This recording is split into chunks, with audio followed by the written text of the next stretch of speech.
I bet she found that ugly thing at a garage sale. Madison Pierce's manicured fingers flicked the worn military jacket hanging on Emma Harrison's locker, the faded fabric swaying like a flag in defeat. A circle of seventh graders giggled, their designer backpacks forming a barrier around the narrow hallway as other students hurried past. 30 seconds later, Emma appeared at the end of the corridor, her small frame moving with the careful precision of someone who had learned to navigate spaces where she wasn't entirely welcome. The jacket's barely visible patch caught the morning light for just a moment, a ghost of an emblem that had once meant everything to someone who would never wear it again. Emma pulled the jacket tighter around her shoulders as she approached her bottom-row locker, the sleeves requiring their familiar double roll to free her hands. The fabric held the ghost of military starch, and something else that made her feel safe when the hallways felt too loud. The brass buttons had lost their shine years ago. On Emma's 11-year-old frame, the jacket transformed into something between armor and security blanket, the hem reaching nearly to her knees while the shoulders hung loose. Mrs. Patterson, the teacher's aide, watched from her desk as Emma organized her books with methodical precision. The jacket hung loose on the girl's small frame, clearly made for someone much larger. "Interesting jacket," Mrs. Patterson said quietly as Emma passed her desk. Emma's fingers automatically touched the spot above her heart where the patch sat, nearly invisible now after years of washing. "Thank you, ma'am." The response was polite, careful, the kind of answer that acknowledged attention without inviting questions. "Before we continue, where are you watching from today? This story means more when I know who's listening." I read every comment. Really. Mrs. Patterson noted the formality in Emma's response, the automatic respect that suggested training in proper address and courtesy. Every morning, Emma arrived at Oakwood Springs Elementary exactly 15 minutes before the first bell. Not because she was eager to start the day, but because the empty hallways felt safer than the crowded chaos that would follow. She had learned this timing during her first week here, back in September, when her mother Sarah had finally saved enough for the deposit on the small apartment across from Millfield Trailer Park. The routine had become armor, predictable, controlled, hers. In the jacket's inner pocket, she carried a small folded photograph, the edges soft from handling. She never took it out at school, but knowing it was there felt like carrying a piece of someone who understood what it meant to be far from home. Mr. Davis, the custodian, had noticed her pattern. "You're here early again, Miss Emma." "I like the quiet," she replied, which was true, though not the whole truth. The whole truth was that quiet meant safety, and safety meant she could breathe. The cafeteria's noise level dropped noticeably when Madison Pierce stood up from her table near the windows, her designer lunch bag forgotten as she focused on Emma sitting alone by the emergency exit. "Hey, Army girl," Madison called across 3 tables, her voice carrying the particular authority that came from never having been told no about anything important. "Where did you really get that jacket?" Emma continued eating her peanut butter sandwich, each bite deliberate and calm.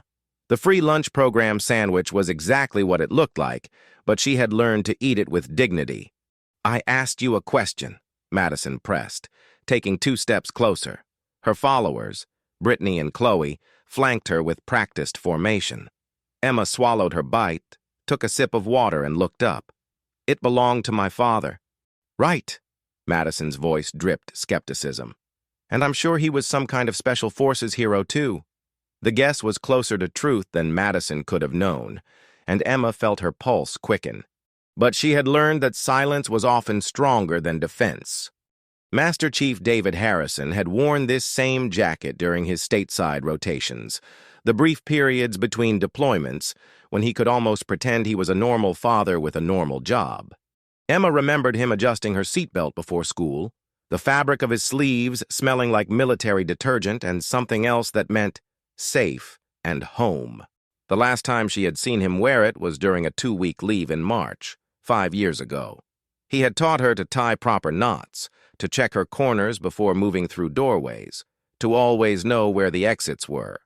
"Situational awareness, princess," he had said, using the nickname that made her feel both protected and special. The most important skill anybody can learn. Now, Sitting in the cafeteria while Madison Pierce questioned her father's service, Emma automatically noted the exits. Main doors to her left, emergency door directly behind her, kitchen entrance to her right. The habit was so ingrained, she didn't realize she was doing it. Mrs. Rodriguez, the lunch supervisor, watched the interaction with growing concern. Something about the quiet girl's composure under pressure reminded her of military families she had known, children who had learned adult lessons too early. Every day after lunch, Emma made the same stop. The small memorial wall near the main office where Oakwood Springs Elementary displayed photographs of community members who had served in the military. The display had been Mrs. Chen's idea, the school secretary who believed in honoring local heroes. Emma would pause for exactly 30 seconds, her hand touching the spot above her heart where her father's patch rested beneath the fabric. Not long enough to draw attention, but long enough to remember. Tommy Martinez, a fourth grader whose own father worked at the nearby Army depot, had begun to notice her pattern. "Why do you always stop there?" he asked one afternoon, genuine curiosity in his voice. "It reminds me of someone important," Emma replied, her answer true without being specific. Tommy studied the photographs with new interest, looking for clues about which face might connect to the quiet girl who wore a jacket too big for her shoulders. He couldn't know that the photograph he was looking for wasn't there, that some service was too classified for public walls, even in death. The jacket seemed heavier on those afternoons, as if it absorbed not just Emma's memories, but the weight of secrets that couldn't be shared. Sergeant First Class Maria Santos had been substituting for the regular PE teacher for only 3 days when she noticed Emma Harrison during afternoon athletics. It wasn't the girl's athletic ability that caught her attention. It was the way she carried herself. Military bearing was unmistakable once you knew how to recognize it. Emma Harrison had learned posture and precision from someone who understood both. After class, as students filed toward the locker rooms, Sergeant Santos approached Emma with careful respect. "That's a very special jacket you're wearing." Emma's response was immediate and automatic. Spine straighter, chin up, eyes focused. "Yes, ma'am." The formality confirmed what Sergeant Santos had suspected. This wasn't a child playing dress-up with military surplus. This was a military daughter honoring a legacy she understood better than her years should have allowed. "Would you mind if I asked about the patch?" Sergeant Santos continued, her voice carrying the particular tone that service members used when addressing the families of fallen comrades. Emma's hand moved to cover the faded emblem, protective but not secretive. "It was my father's, ma'am, Master Chief David Harrison." The name didn't immediately register, but the rank and the reverence in Emma's voice told Sergeant Santos everything she needed to know about what kind of service had been honored by that worn piece of fabric. That evening, Sergeant Santos made the phone calls that would change everything. The military community was smaller than most people realized, especially within special operations, and the name Master Chief David Harrison carried weight in the right circles.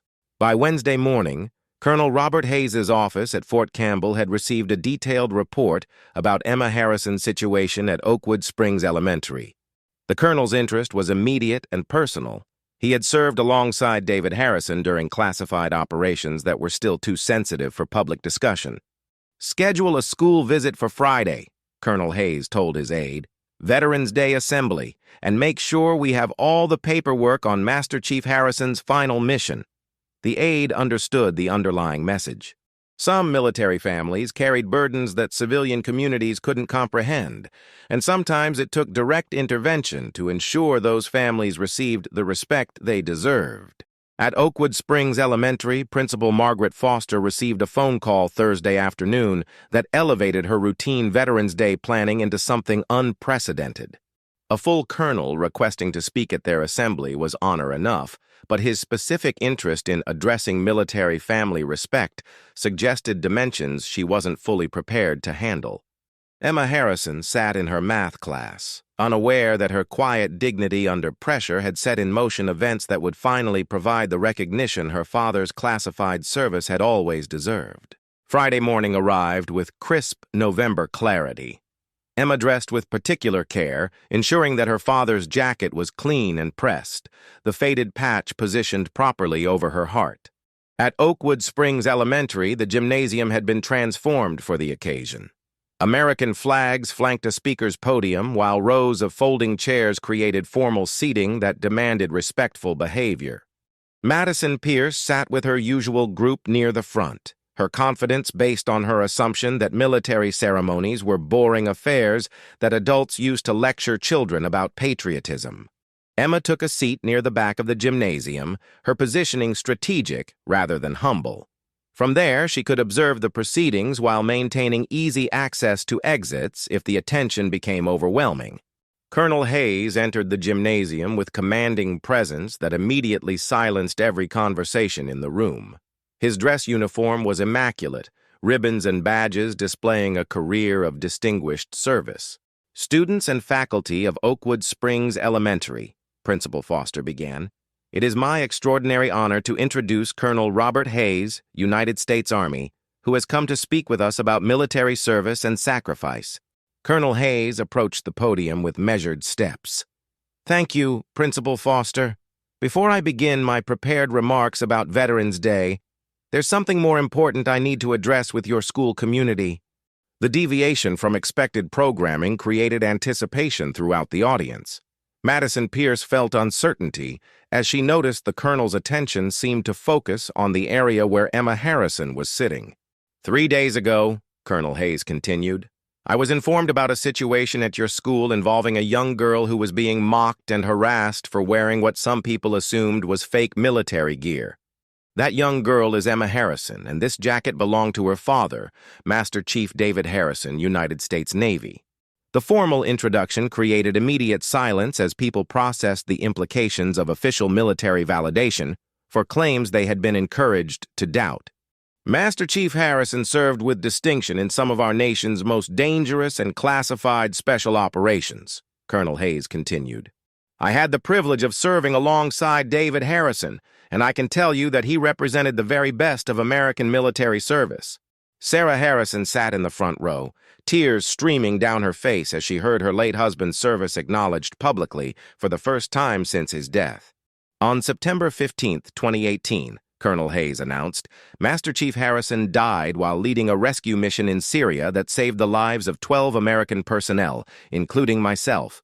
The revelation that Colonel Hayes owed his life to Emma's father transformed the entire dynamic of the assembly, creating a personal connection that elevated David Harrison's service from abstract military duty to direct heroism with visible consequences. "The mission was classified at the highest levels," Colonel Hayes continued, "which meant that David's family could not receive the public recognition that his sacrifice deserved. His widow and daughter have carried the burden of his service in silence, honoring his memory without being able to share the full truth of his heroism." "This jacket that Emma wears," Colonel Hayes said, "bears the patch of Naval Special Warfare Development Group, one of our nation's most elite military units. Master Chief Harrison earned the right to wear this patch through service that required extraordinary courage and sacrifice."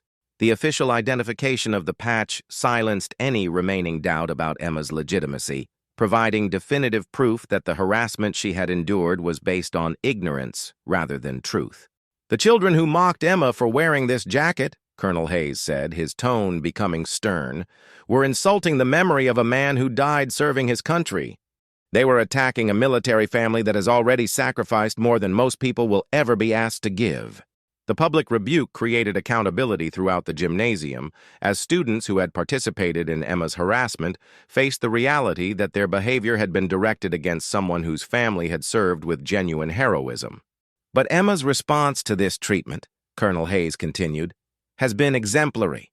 She has defended her father's memory with dignity and grace, never seeking revenge or responding with cruelty to those who doubted her." "Emma Harrison," Colonel Hayes said, turning to address her directly, "you have honored your father's legacy through your courage and integrity. Master Chief Harrison would be proud of the young woman you are becoming." Emma felt tears beginning to form as she experienced the validation she had sought throughout the semester. "I would now like to present Emma with something that should have been given to her family years ago," Colonel Hayes announced, producing a small wooden box from his uniform jacket. Colonel Hayes opened the box to reveal a bronze star medal with valor that gleamed under the gymnasium's lights. This Bronze Star Medal with Valor was awarded posthumously to Master Chief David Harrison for heroic achievement in connection with combat operations against an armed enemy. Emma accepted the medal with trembling hands, her small fingers closing around the wooden box that contained tangible proof of her father's heroism. "This medal will never bring your father back," Colonel Hayes said gently. "But it represents the truth about his service and the honor that your family deserves to receive from a grateful nation." As the ceremony concluded, Emma stood holding her father's medal while feeling the complete transformation from outcast to honored military daughter. Her father's legacy had finally received the recognition that his classified service had prevented during his lifetime. The standing ovation that followed lasted for nearly 5 minutes, as the entire school community rose to honor not just Master Chief David Harrison's service, but Emma's courage in defending his memory when no one else understood its true value. If this story stayed with you, type "honored" in the comments. And if you haven't subscribed yet, this is your quiet reminder. Thank you for being with us.